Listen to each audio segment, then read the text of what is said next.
வார்த்தையை நாம் எல்லாரும் ஆயத்தமா உட்கார்ந்து கவனமாய் கேளுங்க.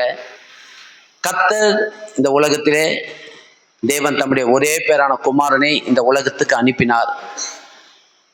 காலம் நிறைவேறும் போது தேவன் தம்முடைய குமாரனை அனுப்பினார். எப்போ அனுப்பினாராம்? காலம் நிறைவேறும் போதுதான் அனுப்பினார்.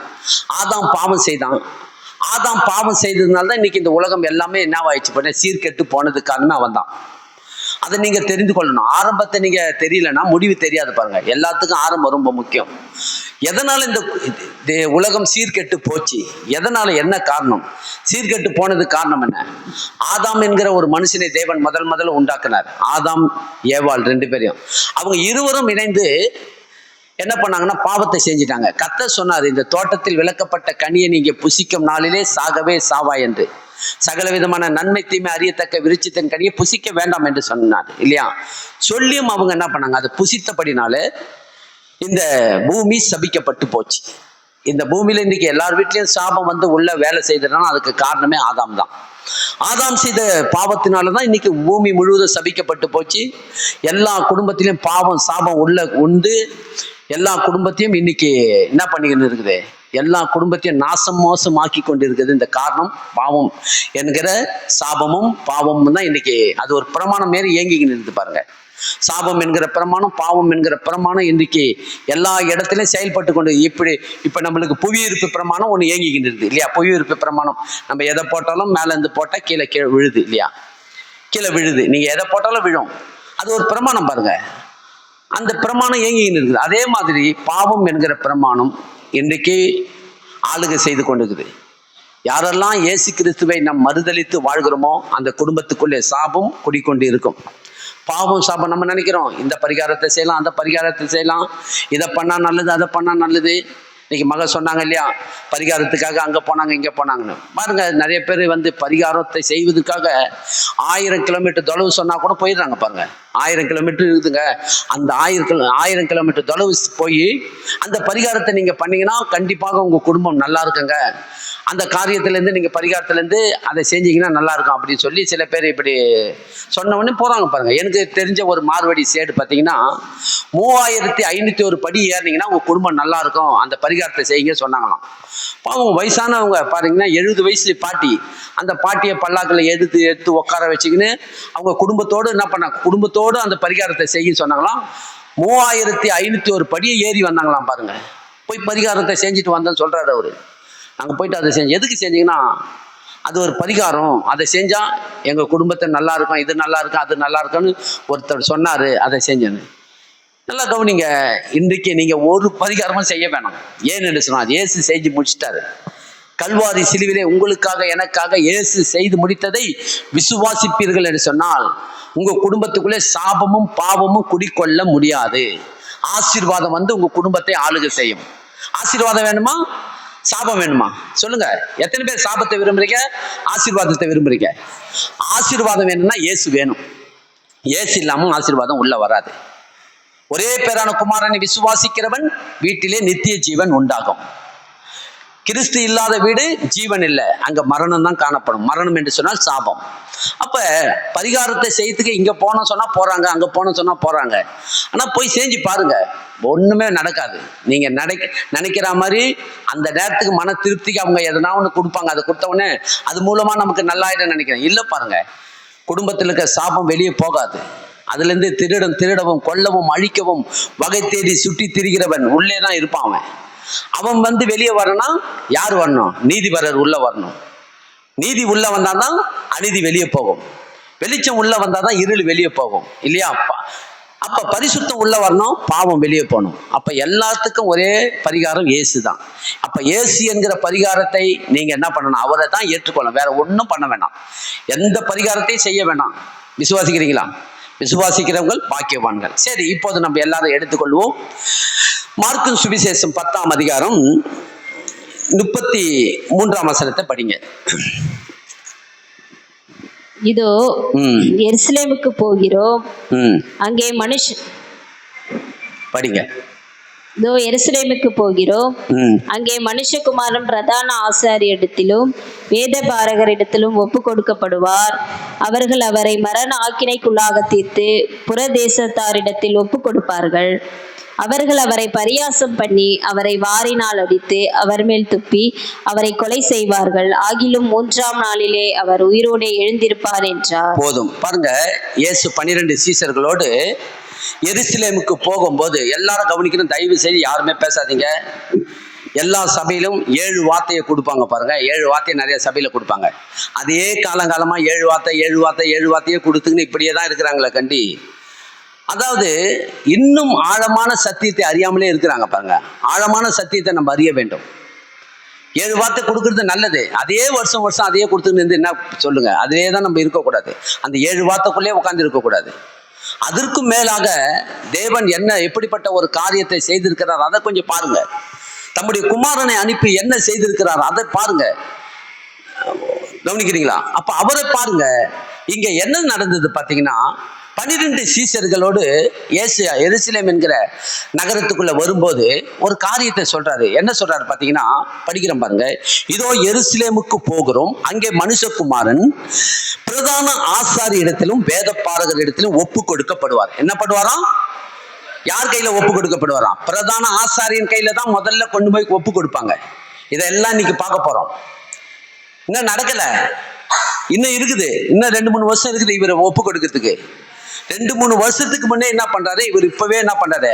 சீசர்கள் மத்தியில சொல்றாரு, தேவன் தம்முடைய குமாரனாகிய என்னை இந்த உலகத்துக்கு அனுப்பினது எதற்காகனா, பிரதான ஆசாரியர் கையிலும் வேத பாரகர் கையிலும் என்னை ஒப்பு கொடுப்பார்கள். நானே ஒப்பு கொடுப்பேன். அவன் சொல்றாரு ஒப்பு கொடுப்பாரு. ஆசாரியர் வேத பாரகத்தை ஒப்பு கொடுப்பார். அவர்கள் அவரை என்ன பண்ணுவாராம்? மரண ஆக்கினிக்குள்ளாக தீர்த்து புறதேசத்தாரிடத்திலே ஒப்பு கொடுப்பார்கள். இவங்க என்ன பண்ணுவாங்க பாத்தீங்கன்னா, பிரதான ஆசாரியர் கையிலும் வேத பாரகர் கையிலும் பிடிச்சு கொண்டு போய் ஒப்பு கொடுக்கும் போது அவங்க என்ன பண்ணுவாங்கன்னா, புறதேசத்தாருடைய அதிகாரி கையில ஒப்புக்கிட்டாங்க. புறதேசத்தார் யார் பாத்தீங்கன்னா பிலாத்து. அந்த தேசத்தின் அதிபதி யார் பாத்தீங்கன்னா பிலாத்து. இவர்களுடைய அதிகாரத்துக்கு கீழே தான் அவங்க என்ன பண்ணாங்க, யூதர்கள் என்ன பாத்தீங்கன்னா, யூதர்கள் அந்த காலகட்டத்தில் வாழ்ந்துட்டு வந்தாங்க. பிலாத்தை மீறி ரோம அதிகாரியாக, தேசாதிபதியாக ரோம ஆட்சி செய்கிற பிலாத்து தான் அந்த காலகட்டத்தில் தேசாதிபதியா இருந்தாங்க. அவரை மீறி அந்த சட்டத்திட்டத்தை இவங்க செய்யக்கூடாது. இப்படி இருக்கும்போது பிரதான ஆசாரியர்கள் கையில என்னை ஒப்பு கொடுப்பார். அவர்கள் கொண்டு போய் புறதேசத்தார் கையில கொண்டு போய் ஒப்பு கொடுப்பார்கள். இது நடக்கல. நடக்கிறதுக்கு முன்னே ஒரு 2 வருஷத்துக்கு முன்னே இவர் என்ன பண்ணாரு? ஆண்டவராகிய இயேசு சீசர்கள் மத்தியிலே அறிவிக்கிறார். இயேசு என்ன பண்றாரு? ஒப்பு கொடுக்கிறாரு. என்ன பண்றாரு? ஒப்பு கொடுக்கிறார். ஒப்பு கொடுக்கணும் என்னது? இவரை யாரும் தொட முடியாது. இவர் மேல கையை வைக்கிறதுக்கு இந்த உலகத்துல யாருக்குமே என்ன கிடையாது, ரைட் கிடையாது, அதிகாரம் கிடையாது. ஆனால் என்னை நானே ஒப்பு கொடுப்பேன். யார் கையில ஒப்பு கொடுப்பேன்? பாவிகள் கையில ஒப்பு கொடுக்கும் போது அவர்கள் கொண்டு போய் பிரதான ஆசாரியர்னா யாரு? ஊழியக்காரர். பிரதான ஆசாரியர் அதாவது ஊழியக்காரங்க நிறைய பேர் இருக்கிறாங்க. அதாவது வருஷத்துக்கு ஒரு தரம் மகா பரிசுத்த ஸ்தலத்துக்குள்ளே போகக்கூடிய ஒரு பிரதான ஆசாரியர் இருப்பாரு. அந்த காலகட்டத்தில் யாரு பார்த்தீங்கன்னா, அண்ணா என்கிற காய்பாவும் அண்ணா என்கிறவன் தான் பிரதான ஆசாரியர்களா இருந்தாங்க.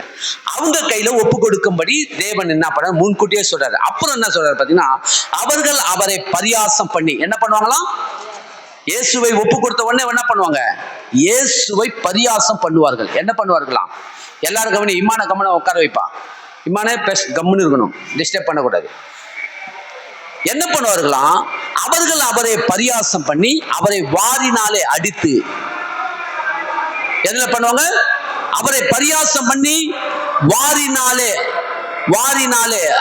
அவரை வாரினாலே அடித்து அவர்கள் மேல் துப்பி அவரை கொலை செய்வார்கள். ஆகிலும் 3ஆம் நாளில் அவர் உயிரோடு எழுந்திருப்பார். கொண்டு போய் ஒப்பு கொடுத்த உடனே இயேசுவை வாரினால அடின்னு அடிப்பாங்க. இதெல்லாம் நடக்கின்றாரு. என்ன நான் ஒப்பு கொடுப்பேன், என்னை அடிப்பாங்க, என்னை பரியாசம் பண்ணுவாங்க, என் முகத்துல காரிய துப்ப போறாங்க. இன்னும் நடக்கல. இன்னும் 2 வருஷம் 3 வருஷம் இருக்குது நடக்கிறதுக்கு முன்னே இப்பவே சொல்றாரு. யாருக்கிட்ட சொல்றாரு? சீசர்கள் மத்தியில. நான் வந்ததே அதுக்காக தான் வந்தேன் அப்படியே சொல்றாரு பாருங்க. நான் வந்தது எதற்காக வந்தேன் என்று சொன்னால், உங்களுக்காக என்னை ஒப்பு கொடுத்து என்னை சிலுவிலே கொண்டு போய் அறைவார்கள், என்னை வாரினால் அடிப்பார்கள், என்னை பரியாசம் பண்ணுவார்கள், என் முகத்துல காரிய துப்புவாங்க. பாருங்க, உங்க முகத்திலையும் என் முகத்திலையும் துப்ப வேண்டிய காரியம் அவர் முகத்துல துப்புவாங்க. ஏன்னா நம்ம முகத்துல தான் துப்பணும். நாம தான் பாவியா இருக்கிறோம், அக்கிரமக்காரர்களா இருக்கிறோம், தேவனுக்கு முன்பாக சத்துருவா இருக்கிறோம். ஆனா என்ன நடந்தது பாத்தீங்கன்னா, உங்களுக்காக எனக்காக அவர் முகத்துல காரிய துப்புவாங்கன்னு தேவன் முன்கூட்டியே சொல்றாரு. இன்னும் சிலுவையில கொண்டு போல பிடிக்கல, அடிக்கல, ஒன்றும் செய்யல. எத்தனை பேர் கவனமா கவனிக்கிறீங்க பாருங்க. நீங்க ரொம்ப ரொம்ப அருமையான இந்த காரியத்தை நீங்க இதெல்லாம் அறிஞ்சுக்கினீங்கன்னா, அப்ப நீங்க என்ன பண்ண மாட்டீங்க, இடர்கள் அடையவே மாட்டீங்க. வலது புறமும் இடது புறமும் இடறி சாய மாட்டீங்க. உறுதியா வாழ கற்றுக்கொள்வீங்க. எப்படி உறுதியா வாழ்வீங்கன்னு சொன்னா, இதெல்லாம் நீங்க தெரிஞ்சுக்கணும். அப்படி இருக்கும்போது என்னை வாதினால் அடிப்பார்கள், என்னை பரியாசம் பண்ணுவார்கள், என் முகத்துல காரியத்தை பாரு, ஆனாலும் மரிப்பேன், 3ஆம் நாள் மகிமையாய் உயிரோடு ஏந்து வருவேன். இது நடக்க போகுது அப்படின்னு சொல்லிட்டாரு. 45ஆம் வசனம் படிமா. அப்படியே மனுஷகுமாரனும் ஊழியம் கொள்ளும்படி வராமல் ஊழியம் செய்யவும் அநேகரை மீட்கும் பொருளாக தம்முடைய ஜீவனை கொடுக்கவும் வந்தேன் என்றார். எதற்காக வந்தார் அவரு? இந்த பூமியில அவர் வாழ்வதற்காக வரல. நல்லா சொல்றாரு பாருங்க. நான் ஊழியம் கொள்ள வரல, உங்ககிட்ட இருந்து எதனா கொடுங்க, உங்களுக்கு நான் ராஜ்யம் செய்ய போறேன், நீங்க எல்லாரும் என் கூட இருந்து எனக்கு ஆதரவா இருங்க, என்னை நீங்க ஏற்றுக்கொள்ளுங்க, எனக்கு ஒரு அதிகார போஸ்டிங்கை கொடுத்து என்னை ஆளுகை செய்யும்படி நான் வந்திருக்கிறேன் அப்படின்ற எண்ணத்துல நான் வரவில்லை. உங்களுக்கு நான் ஊழியம் செய்யவும் உங்களை மீட்கும் பொருளாக, உங்களுக்காகவே நான் எதற்காக வந்தேன்னு சொன்னா, இங்க சொல்றாரு பாருங்க, ஜீவனை கொடுக்கும்படி வந்தேன். எதை கொடுக்கும்படி வந்தாரு? ஜீவனை, தன் உயிரை கொடுக்க நான் வந்திருக்கிறேன். நான் வந்தது பரலோகத்திலிருந்து இறங்கி வந்தது உங்களுக்காக தன் உயிரை கொடுக்க வந்தார். இதை நீங்க என்ன பண்ணணும்? அறிந்து கொள்ள வேண்டும். எத்தனை பேர் அறிந்து இருக்கிறீங்க?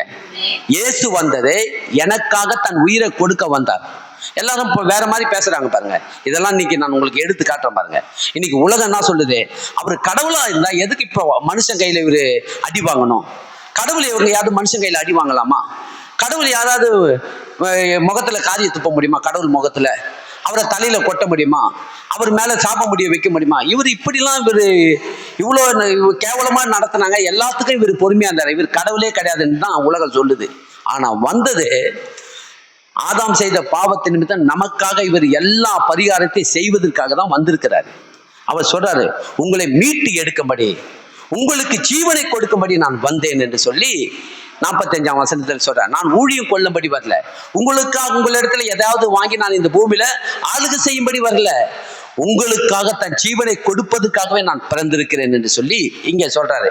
இப்படி இருக்கும்போது எடுத்துக்கொள்ளுங்க, மார்க்கின் சுவிசேஷம் இன்னைக்கு ஒண்ணா பார்ப்பான். இவரை சிலுவையில் அறையத்துக்காக என்னென்ன வேலைலாம் நடந்தது. சிலுவையில் அறையத்துக்காக யூதாசு காட்டி கொடுத்தான் இல்லையா?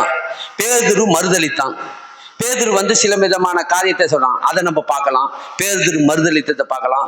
சிலுவையில் அறையப்படும் போது, சிலுவையில் அறையத்துக்காக யூதாசு என்ன பண்ணான் அதை பார்க்கலாம். அப்புறம் பிலாத்து என்ன பண்ணான், தேசாதிபதி பிலாத்து என்ன பண்ணான், அப்புறம் இந்த அண்ணா காய்பா என்கிற ஆசாரியர்கள் அவர்கள் என்ன பண்ணாங்க, உலக மக்கள் என்ன பண்ணாங்க, இதை எல்லாத்தையும் இன்னைக்கு எடுத்து சிலுவையில நடந்த சம்பவத்தை எடுத்து உங்களுக்கு திட்டவட்டமாய் நான் கொடுக்க பிரயாசப்படுகிறேன்.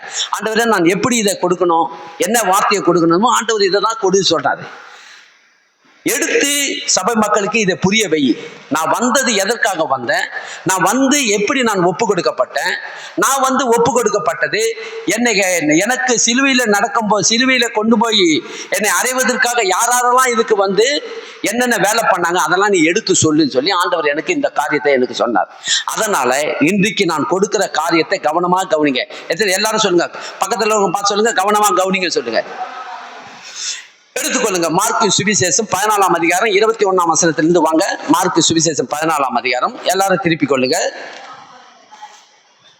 எல்லாரும் கவனிங்க, பேசாதீங்க, பிள்ளைங்க எல்லாரும் பேசாதீங்க. 21ஆம் வசனத்தை படிங்க. மனுஷகுமாரன் தம்மை குறித்து எழுதியிருக்கிறபடியே போகிறார். ஆகிலும் எந்த மனுஷனால் மனுஷகுமாரன் காட்டி கொடுக்கப்படுகிறாரோ அந்த மனுஷனுக்கு ஐயோ, அந்த மனுஷன் பிறவாதிருந்தாதானால் அவனுக்கு நலமாயிருக்கும் என்றார். என்ன நடந்தது பாத்தீங்கன்னா, ஆண்டவர் சொல்றாரு இங்க முழுது 24 வரைக்கும் படிச்சிருங்க, அப்பதான் உங்களுக்கு தெரியும். 24 வரைக்கும் படிங்க. அவர்கள் போஜனம் பண்ணுகையில் இயேசு அப்பத்தை எடுத்து ஆசீர்வதித்து அதை பிட்டு அவர்களுக்கு கொடுத்து, நீங்கள் வாங்கி புசியுங்கள், இது என்னுடைய சரீரமா இருக்கிறது என்றார். பின்பு பாத்திரத்தையும் எடுத்து ஸ்தோத்திரம் பண்ணி அதை அவர்களுக்கு கொடுத்தார். அவர்கள் எல்லாரும் அதிலே பானம் பண்ணினார்கள். அப்பொழுது அவர் அவர்களை நோக்கி, இது அநேகருக்காக சிந்தப்படுகிறது புது உடன்படிக்கைக்குரிய என்னுடைய ரத்தமா இருக்கிறது. போது நிறுத்துங்க. என்ன நடந்தது பாத்தீங்கன்னா, இயேசு பந்தி, அதாவது 12 சீசர்களோடு உட்கார்ந்து பந்தி இருக்கிற ராத்திரி நேரத்துல நடக்குது. ராத்திரி வேலையில நடக்கும்போது இயேசுவை காட்டி கொடுக்கும்படி அவங்க கூட்டத்திலே ஒருவன் இருக்கிறான். 12 சீசர்கள்ல யூதாஸ் காரியோத்து என்கிறவன் காட்டி கொடுக்கும்படி என்ன பண்ணிட்டான் பாத்தீங்கன்னா, 30 வெள்ளிக்காசுக்கு ரேட்டு பேசிட்டான். எவ்வளவு வெள்ளிக்காசுக்கு?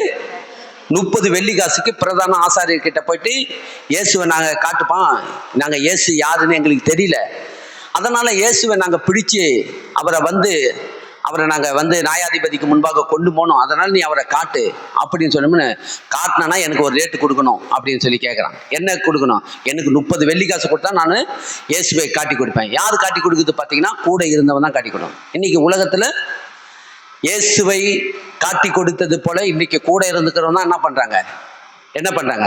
துரோகியா இருக்கிறாங்க. நான் கூட சொல்லிக்கிறேன் இல்லையா, இந்திரா காந்தியை சுட்டது யார் சுட்டது? இந்திரா காந்தி அம்மாவை கூட இருக்கிற அந்த சேவகன் தான் சுட்டான். யாரும் மலை மாதிரி நம்பியிருந்தாங்க அந்த அம்மா.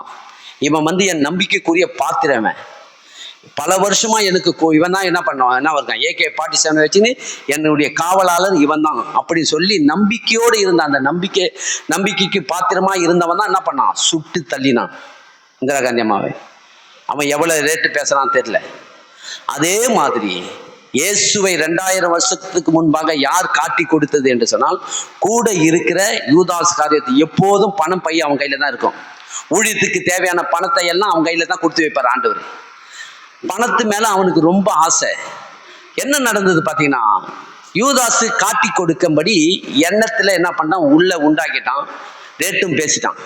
அப்போது இயேசு என்ன பண்றாரு, இன்னைக்கு நைட்டு என்ன பண்றாரு, என்னை காட்டி கொடுக்கிறவனை பத்தி 12 பேர் மத்தியில சொல்றாரு. என்னை காட்டி கொடுக்கும்படி ஒருவன் இருக்கிறான். யார் என்று எல்லாரும் கேட்கும் போது அவர் சொல்ல மாட்டார், யாரு இவன் சொல்ல மாட்டார். அப்ப ஆண்டவர் அதுக்கு ஒரு உதாரணமான ஒரு வார்த்தையை சொல்றாரு, மனுஷகுமாரன் தம்மை குறித்து எழுதியிருக்கிறபடி போகிறாரு. கவனிக்கிறீங்க? நீ காட்டி கொடுத்தாதான் என்னை சிலுவையில் அறையணும்னு அவசியம் கிடையாது. நான் வந்ததே சிலுவையிலே அறைவதற்காக தான் வந்தேன். அதுக்காக தான் வந்தேன். சிலுவையை நான் சுமக்கணும், ஜனங்களை மீட்டு எடுக்கணும், அதுக்காக தான் வந்தேன். நீ காட்டி கொடுக்கணும்னு அவசியம் இல்லை. காட்டி கொடுக்குற வேலையை விட்டுடுன்றாரு. அந்த இடத்துல அவனுக்கு நல்லா புரியுற மாதிரி பேசுறாரு. என்ன சொல்றாரு பாருங்க, எல்லாரும் கவனிக்கணும், நல்லா கவனிக்க. மனுஷகுமாரன் தம்மை குறித்து எழுதியிருக்கிறபடி போகிறாரு. ஆகிலும் எந்த மனுஷனால் மனுஷகுமாரன் காட்டி கொடுக்கப்படுகிறாரோ அந்த மனுஷனுக்கு ஐயோ. கவனிக்கிறீங்களா? சொல்றாரு, காட்டி கொடுத்து சாபத்தை சுமதுக்காத. நீ அதாவது மனுஷனுக்கு விரோதமா பாவம் செய்யலாம், பரிசுத்த ஆவியானவருக்கு விரோதமா பாவம் செய்தால் இம்மையிலும் மறுமையிலும் அவனுக்கு மீட்பே கிடையாதான் வேதம் சொல்லுது.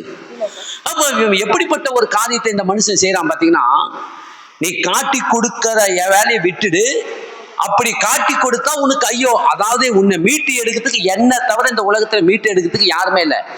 நானே மீட்டு எடுக்காதபடிக்கு நீ பயங்கரமான ஒரு கேடை செய்யற காரியத்தை விட்டுடுறதுக்கோசம் ஆண்டவர் அந்த இடத்துல உணர்த்துறாரு.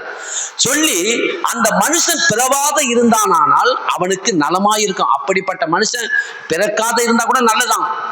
காட்டி கொடுத்து ஆதாம் செய்த பாவத்தை பார்த்துல கேடான பாவமாயுது. இப்படிப்பட்ட பாவத்தை செய்துடாதன்றாரு. ஆனா அவன் என்ன பண்ணல, உணரவே இல்லை. என்ன பண்ணல, அவன் கண்ணுக்கு என்ன தெரிஞ்சது பார்த்தா அந்த 30 வெள்ளிக்காசு தான் பெருசா தெரிஞ்சது. ஆண்டவர் அதை தான் சொல்றாரு, அவன் பிறவாத இருந்தான் நலமா இருக்கமே. அவர்கள் போஜனம் பண்ணுகிற இயேசு அப்பத்தை எடுத்து ஆசீர்வதித்து இதை பிட்டு, இது உங்களுக்காக, இது நீங்க வாங்கி புசிங்கள், இது உங்களுடைய, இது என்னுடைய சரீரமா இருக்குது என்று சொல்றாரு. என்ன சொல்றாரு, என்னுடைய சரீரத்தை பிற்க இன்னைக்கு அக்கா நான் ஒப்பு கொடுக்க போறேன், பாவிகள் என் சரீரத்தை அக்கா பிச்சு எடுக்க போறாங்கன்னு இங்க சொல்றாரு. பின்பு பாத்திரத்தையும் எடுத்து சோத்திரம் பண்ணி அதை அவர்களுக்கு கொடுத்தார்.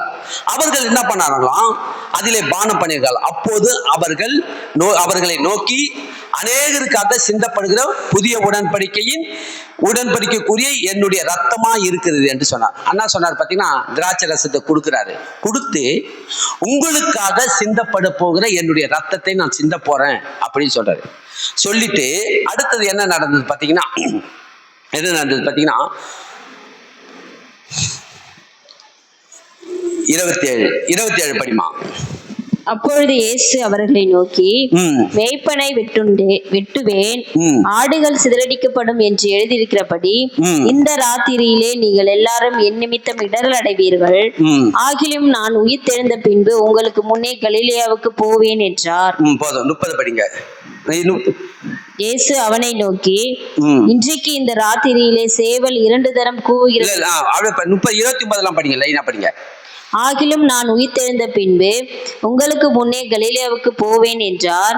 அதற்கு பேதுரு, உமது நிமித்தம் எல்லாரும் இடரல் அடைந்தாலும் நான் இடரல் அடையேன் என்றான். இயேசு அவனை நோக்கி, இன்றைக்கு இந்த ராத்திரியிலே சேவல் 2 தரம் கூவுகிறதற்கு முன்னே நீ 3 தரம் என்னை மறுதலிப்பாய் என்று மெய்யாகவே உனக்கு சொல்லுகிறேன் என்றார். அதற்கு அவன், நான் உம்மோடே மரிக்க வேண்டியதா இருந்தாலும் உம்மை மறுதலிக்க மாட்டேன் என்று உறுதியாய் சொன்னான். எல்லாரும் அப்படியே சொன்னார்கள். என்ன நடந்தது பாத்தீங்கன்னா, எல்லாம் முடிஞ்சு அப்பம் புசித்து திராட்சை ரசத்தை குடிச்சு முடிச்ச உடனே ஆண்டவர் சொல்றாரு, இன்றைக்கு ராத்திரி ஒரு சம்பவம் நடக்க போகுது. என்ன நடக்க போகுதுன்னா, அதாவது அப்போது இயேசு அவர்களை நோக்கி, மேய்ப்பனை வெட்டுவேன், ஆடுகள் சிதறடிக்கப்படும் என்று பழைய ஏற்பாட்டு புத்தகத்தில் எழுதியிருக்கிறபடி இன்றைக்கு நீங்கள் எல்லோரும் என் நிமித்தம் இடரல் அடைவீர்கள் என்று.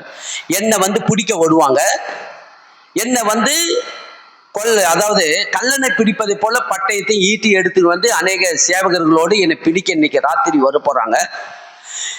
இன்னைக்கு வரும்போது நீங்க எல்லாம் எனக்கு இவ்வளவு நாளா என் கூட இருந்தீங்க இல்லையா, என்னவா இருந்தீங்க, உயிர் கொடுப்பேன் அதை கொடுப்பேன் இப்படி எல்லாம் சொல்லி நீங்க ஆண்டவரே உனக்காக நான் என்ன வேணாலும் செய்வேன், ஆனாலும் நீங்க எல்லாரும் என்னை விட்டு ஓடி போறீங்க. அப்ப சொல்லும் போது பேதுரு சொல்லுவாரு, ஆண்டவரே எல்லாரும் இடரல் அடைந்தாலும் நான் இடரல் அடைய மாட்டேன்.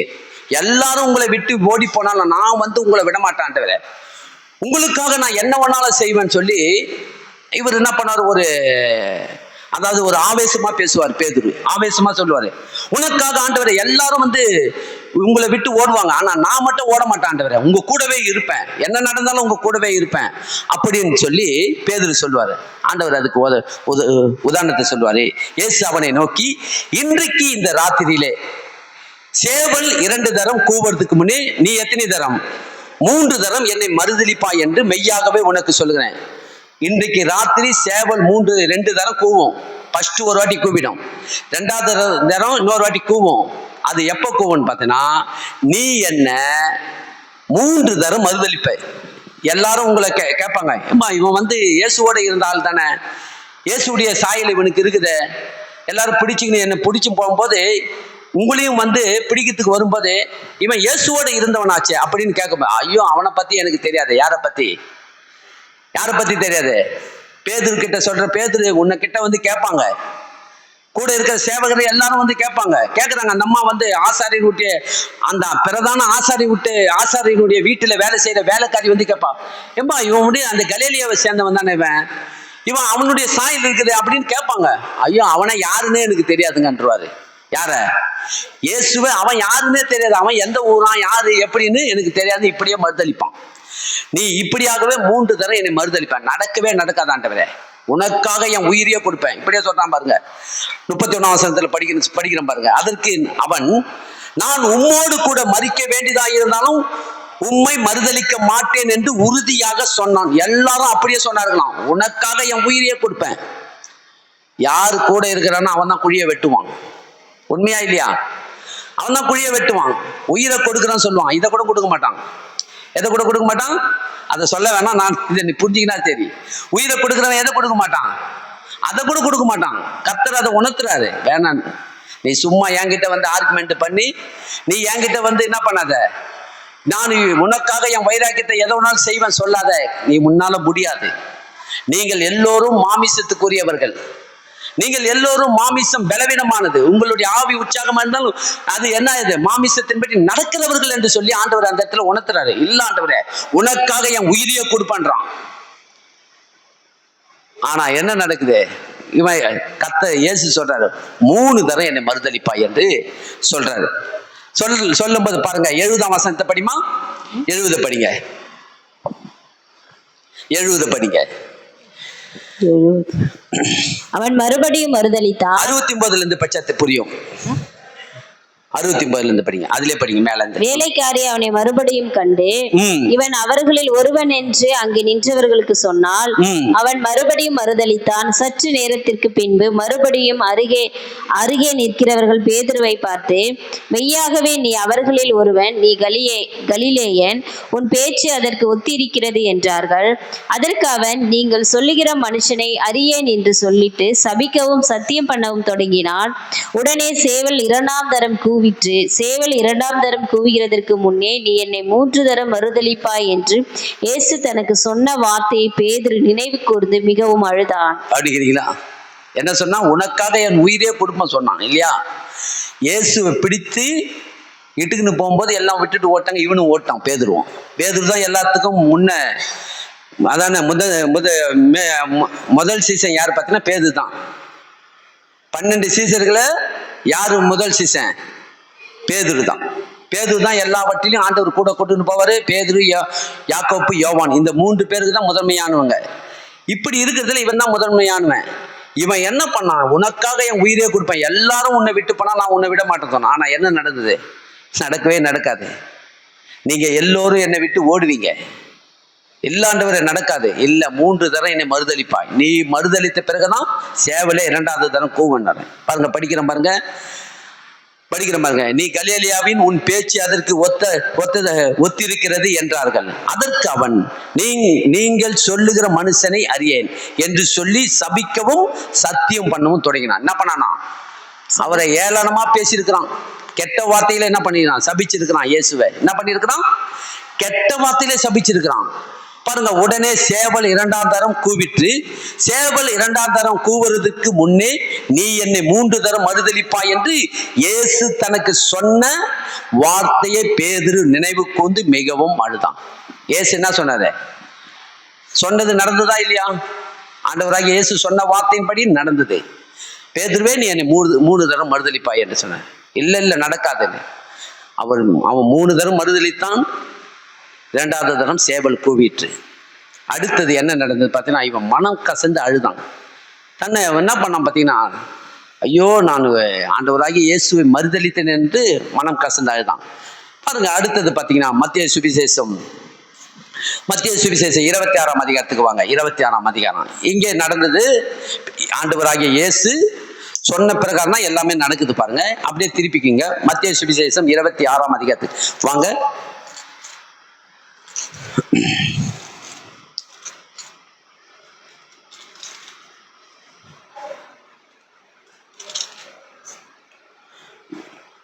எடுத்துக்கொள்ளுங்க. 46ஆம் வசனத்திலிருந்து படிங்க. என்னை காட்டி கொடுக்கிறவன் வந்து விட்டான், எழுந்திருங்கள் போவோம் என்றார். அவர் இப்படி பேசுகையில் 12 ஒருவனாகிய யூதாஸ் வந்தான். அவனோடே கூட பிரதான ஆசாரியரும் ஜனத்தின் மூப்பரும் அனுப்பின தள்ளான ஜனங்கள் பட்டயங்களையும் தடிகளையும் பிடித்து கொண்டு வந்தார்கள். அவரை காட்டி கொடுக்கிறவன் நான் எவனை முத்தம் செய்வேனோ அவன்தான், அவனை பிடித்து கொள்ளுங்கள் என்று அவர்களுக்கு அடையாளம் சொல்லியிருந்தான். உடனே அவன் இயேசுவிடத்தில் வந்து, ரபி வாழ்க என்று சொல்லி அவரை முத்தம் செய்தான். இயேசு அவனை நோக்கி, சிநேகிதனே, என்னத்திற்காக வந்திருக்கிறாய் என்றார். அப்பொழுது அவர்கள் கிட்ட வந்து இயேசுவின் மேல் கை போட்டு அவரை பிடித்தார்கள். அப்பொழுது இயேசுவோடு இருந்தவர்களில் ஒருவன் கை நீட்டி தன் பட்டயத்தை உருவி பிரதான ஆசிரியருடைய வேலைக்காரனை காதர வெட்டினான். அப்பொழுது இயேசு அவனை நோக்கி, உன் பட்டயத்தை திரும்ப அதன் உரையிலே போடு. பட்டயத்தை எடுக்கிற யாவரும் பட்டயத்தால் மடிந்து போவார்கள். நான் இப்பொழுது என் பிதாவை வேண்டிக் கொண்டால் அவர் 12 லேகியோனுக்கு அதிகமான தூதரை என்னிடத்தில் அனுப்ப மாட்டாரோ என்று நினைக்கிறாயா? அப்படி செய்வேனானால் இவ்விதமாய் சம்பவிக்க வேண்டும் என்கிற வேத வாக்கியங்கள் எப்படி நிறைவேறும் என்றார். போது நிறுத்திங்க. பாருங்க என்ன நடந்து பார்த்தீங்கன்னா, யார் காட்டி கொடுத்தது? யூதாசு கிட்ட ஏற்கனவே சொன்னார், பந்தி இருக்கும் போதே சொன்னார், நீ என்னை காட்டி கொடுக்கறதுனால நான் பிரதான ஆசாரியர்கள் கையில பாவிகள் கையில ஒப்பு கொடுக்கிறேன்னு நினைக்காத. நீ காட்டி கொடுத்தாலும் கொடுக்கலனாலும் நான் ஒப்பு கொடுக்க தான் போறேன், என்னை சிலுவையில் அறைய தான் போறாங்க, அந்த வேலையை விட்டுடுன்னு சொன்னார்.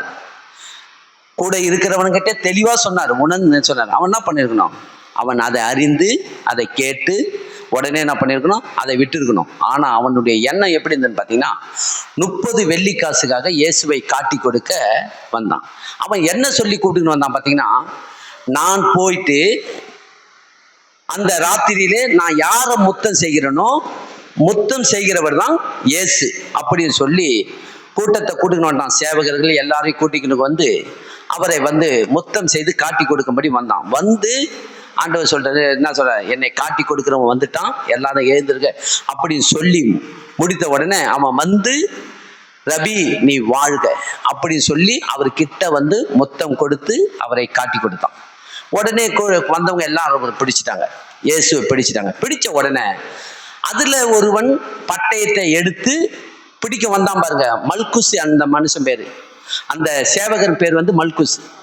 அவனுடைய காதை வெட்டிட்டான். அந்த காதை வெட்டினோட காது துண்டா வந்துச்சு. துண்டா பூந்த உடனே அந்த காதை எடுத்து மாண்டவர் மறுபடியும் என்ன பண்றாரு, எடுத்து அவனை காதை ஒட்ட வச்சிட்டாரு. யார் வெட்டினது பார்த்தீங்கன்னா, யோவானின் சுவிசேஷத்தில் போய் பார்த்தீங்கன்னா பேதுரு தான் வெட்டி இருக்கிறாரு. யார் வெட்டினது? பேதுரு தான் எடுத்து கத்தியை எடுத்து காதை வெட்டிட்டாரு. இயேசு பிடிக்க வரும்போது அந்த சேவகனுடைய காதை எடுத்து காதை வெட்டினது யாரான் பார்த்தீங்கன்னா பேதுரு தான் வெட்டிக்கிறார். அவனுடைய பேர் மல்குஸ் என்க வேதத்தில் எழுதப்பட்டிருக்குது. காதை வெட்டினவன ஆண்டவர் சொல்றாரு, என்ன சொல்றாரு பார்த்தீங்கன்னா பாருங்க, என்ன சொல்றாரு பாருங்க. அப்போது 52ஆம் வசனம் படிக்கிறேன். அப்போது இயேசு அவனை நோக்கி, நீ உன் பட்டயத்தை திரும்ப உரையிலே போடு. பட்டயத்தை எடுக்கிறவன் யாவரும் பட்டயத்தால் மடிந்து போவார்கள். உண்மையா இல்லையா? கத்தி எடுக்கிறவன் கத்தியில தான் சாவான். இன்னைக்கு நடக்குதா இல்லையா? கத்தி எடுக்கிறவன் கத்தியில தான் சாவான். ஆண்டவர் அன்னைக்கே சொல்லித்தார், பட்டயத்தை எடுத்து நீங்க யுத்தம் சண்டை போட போவாதீங்க. கத்தியை எடுக்கிறவன் எவனோ கத்தியால சாவான். இன்னைக்கு கத்தி எடுக்கலாம் போய் பாருங்கண்ணா, எங்க விட்டுடுங்கண்ணா, ஐயோ விட்டனா போச்சு, நான் இதை விடாத புலிவாலை பிடிச்சதுக்கு சமம் இது. இதை நான் பிடிச்சேன்னா இதை வச்சே நான் காலத்தை ஓட்டின்னு இருக்கணும். இதை நான் விட்ட உடனே என்னை கொண்டு போட்டுருவானுங்க. அப்ப பட்டையை எடுத்தவன் பட்டயத்துல தான் சாவான். இது சத்தியம். ஆண்டவர் சொல்றாரு, பட்டயத்தை எடுத்து நீ என்ன பண்ணாத, இந்த வேலையை செய்யாத, உன் பட்டயத்தை உரையில போடு சொல்லி உரையில போட்டுட்டு என்ன சொல்றாரு, நான் இப்பொழுது என் பிதாவை வேண்டிக் கொண்டான், அவர் 12 லேகியோனுக்கு அதிகமான தேவ தூதரை என்னிடத்தில் அனுப்ப மாட்டாரோ என்று நினைக்கிறாயோ? அப்படி செய்வதனால் இவ்விதமாய் சம்பவிக்க வேண்டும் என்கிற வேத வாக்கியம் எப்படி நிறைவேறும்? அதை புரிஞ்சிக்க. வேத வாக்கியத்தின்படி நான் அடிக்கப்படணும்பா தம்பி. சொல்றாரு பேதுருவே, வேத வாக்கின்படி நான் பிரதான ஆசாரியர் கையில ஒப்பு கொடுக்கணும். இது என் பிதாவுடைய சித்தம். பிதா என்னை அனுப்பினது அதுக்காக தான் அனுப்பிக்கிறாரு. அதாவது ஏசாயாவின் தீர்க்கதரிசியின் புஸ்தகம் 53ஆம் அதிகாரம் 10ஆம் வசனத்தை படிச்சு பாருங்க. இயேசுவை நொறுக்கும்படி தேவனுக்கு சித்தமா இருக்குதான். தம்முடைய குமாரனை நொறுக்குவதுதான் தேவனுடைய சித்தம். அவரை நொறுக்கணும். அவரை நொறுக்கலன்னா நீங்களும் நானும் மீட்கப்பட முடியாது. இயேசுவை நொறுக்க வேண்டும். அப்ப நீ பட்டயத்தை எடுத்து எதுக்கு அந்த வேலையை செய்யற?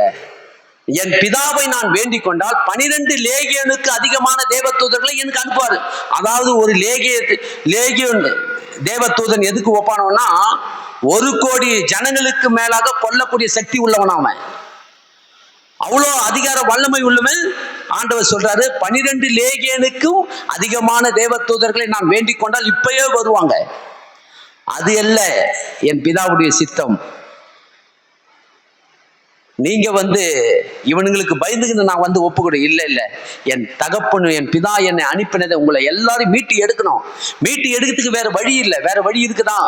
பாவியா இருக்கிறவர்களை மீட்டுவதற்கு வேற வழி இருக்குதா? வேற வழி இல்லை பாருங்க. இல்லாத பட்சத்துல இந்த வேலை நடக்குது.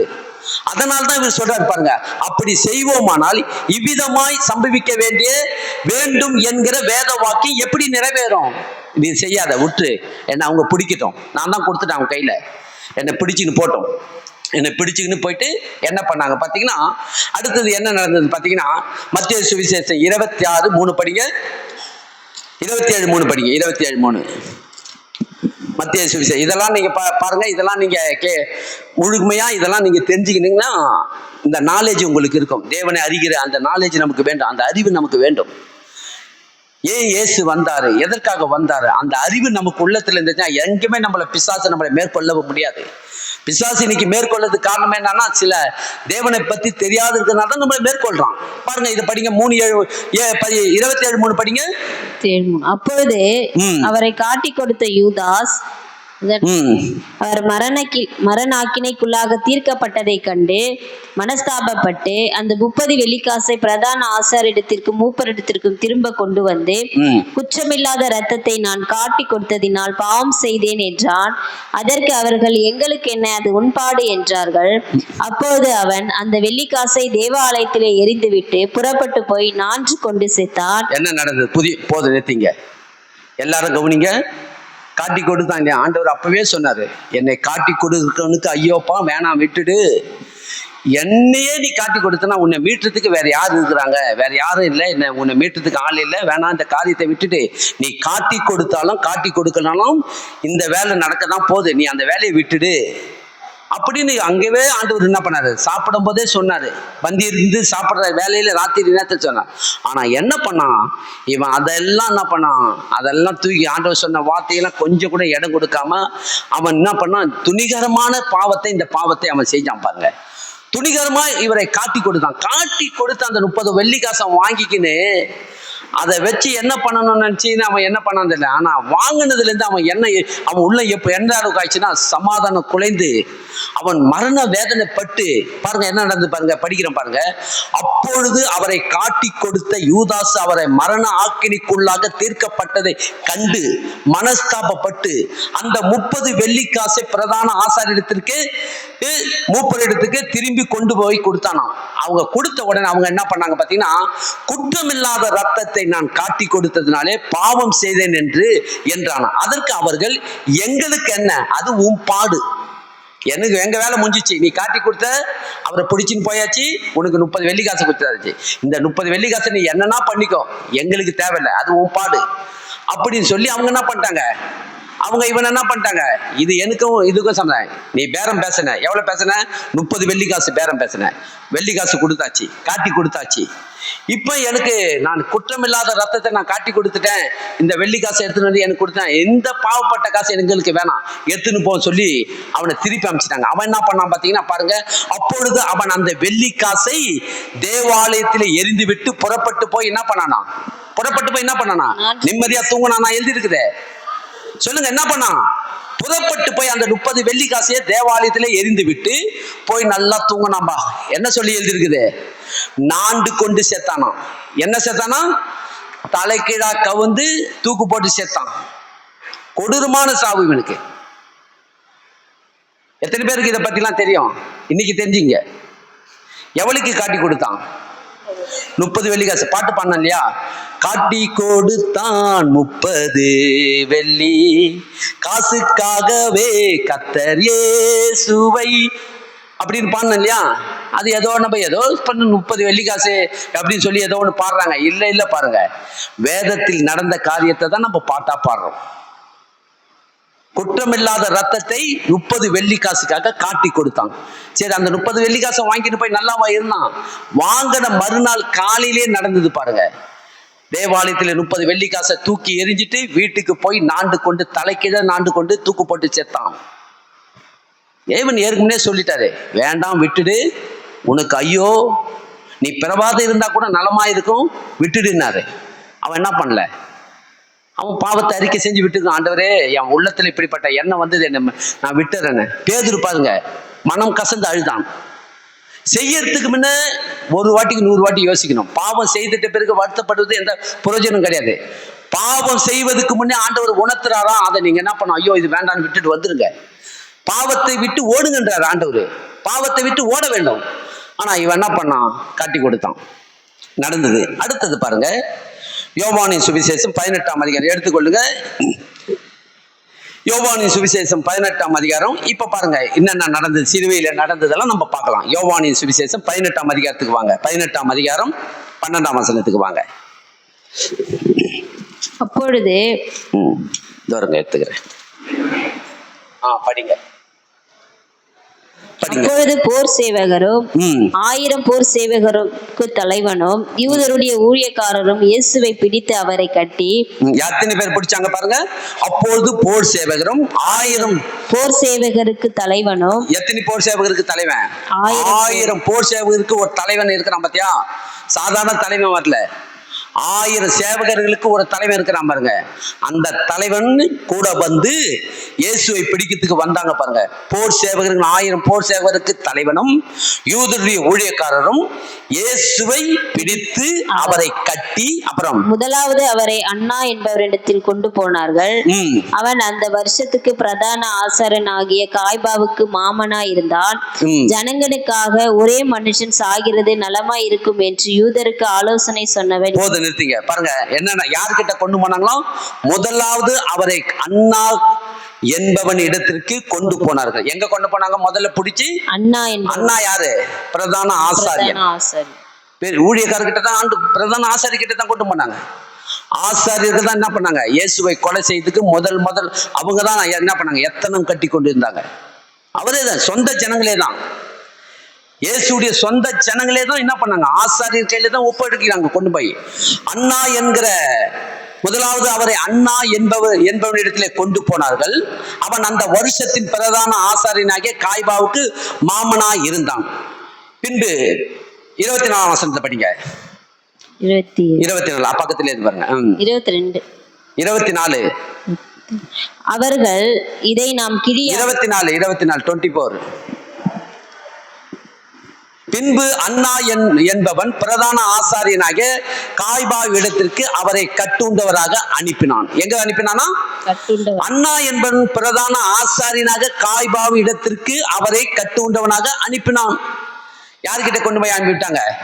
அண்ணா என்பவன் பிரதான ஆசாரியர்கிட்ட கட்டி கையை கட்டி அவரை கட்டி ஈத்துக்கிட்டு போறாங்க. யாரு அவரு? வானத்தையும் பூமியை உண்டாக்கின தேவனை கட்டி ஈத்துன்னு போறாங்க. யாருக்காக? நீங்க நினைக்கிறீங்க ஏதோ யதார்த்தமா நடந்தது இல்ல, உங்களுக்காக ஆண்டவர் சொல்றாரு. அப்ப உங்களுக்காகன்ற எண்ணம் உங்க உள்ளத்துல எப்போதும் ஆழமா பதிய வைத்துக் கொள்ளுங்க. எனக்காக என் இயேசு வந்தார், என்னை பாவத்திலிருந்து மீட்டு எடுக்கும்படி, சாபத்திலிருந்து மீட்டு எடுக்கும்படி. இன்றைக்கு இந்த உலகத்துல நான் நல்லா வாழணும்னா இயேசு இல்லாத வாழ்க்கை நல்லாவே இருக்காது. அப்ப இவரை பிரதான ஆசாரியத்திலே கட்டி இதுன்னு பண்ணாங்க. 28 இருந்து படிங்க. அப்படியே லைனா 28 இருந்து. அவர்கள் காய்பாவின் இடத்தில் இருந்து இயேசுவை தேசாதிபதியின் அரண்மனைக்கு கொண்டு போனார்கள். அப்பொழுது விடிய காலமாயிருந்தது. தீட்டுப்படாமல் பஸ்காவை புசிக்கத்தக்கதாக அவர்கள் தேசாதிபதியின் அரண்மனைக்குள் பிரவேசியாதிருந்தார்கள். போதும், நிறுத்திங்க. எங்க கொண்டு போய் கொடுத்தாங்க? இப்ப இவன் ஆசாரியர் ஆசாரி கையில ஒப்புக்கிட்டாங்களா? ஆசாரி யாருக்கிட்ட ஏத்தமானாங்க? பிரதான யாருக்கிட்ட ஏத்தமானாங்க? பார்த்து அந்த தேசாதிபதியாக பிலாத்து கையில கொண்டு போய் கொடுக்குறாங்க. ரோமர் நாட்டை ஆண்டு கொண்டிருக்கிற தேசாதிபதியாக பிலாத்து கையில கொண்டு போய் ஒப்படைக்கிறாங்க. அவர்களை காய்பாவிடத்திலிருந்து இயேசுவை தேசாதிபதியின் அரண்மனைக்கு கொண்டு போனார்கள். அப்போது விடிக்காலமாய் இருந்தது. தீட்டுப்படாதபடிக்கு பஸ்காவை புசிக்கத்தக்கதாக அவர்கள் தேசாதிபதியின் அரண்மனைக்குள்ளே பிரவேசியாக இருந்தார்கள். அங்க கொண்டு போய் விட்டாச்சு. அங்க கொண்டு போய் விட்ட உடனே இப்ப படிங்க. மார்க்கு சுவிசேஷம் 15ஆம் அதிகாரம் 16ஆம் வசனத்துக்கு வாங்க. மார்க்கு 15:16 வாங்க. பாருங்க, லைனா அப்படியே பார்ப்போம். மார்க்கு 15:16 படிங்க. அப்பொழுது போர் சேவகர் மார்க் இருங்க 15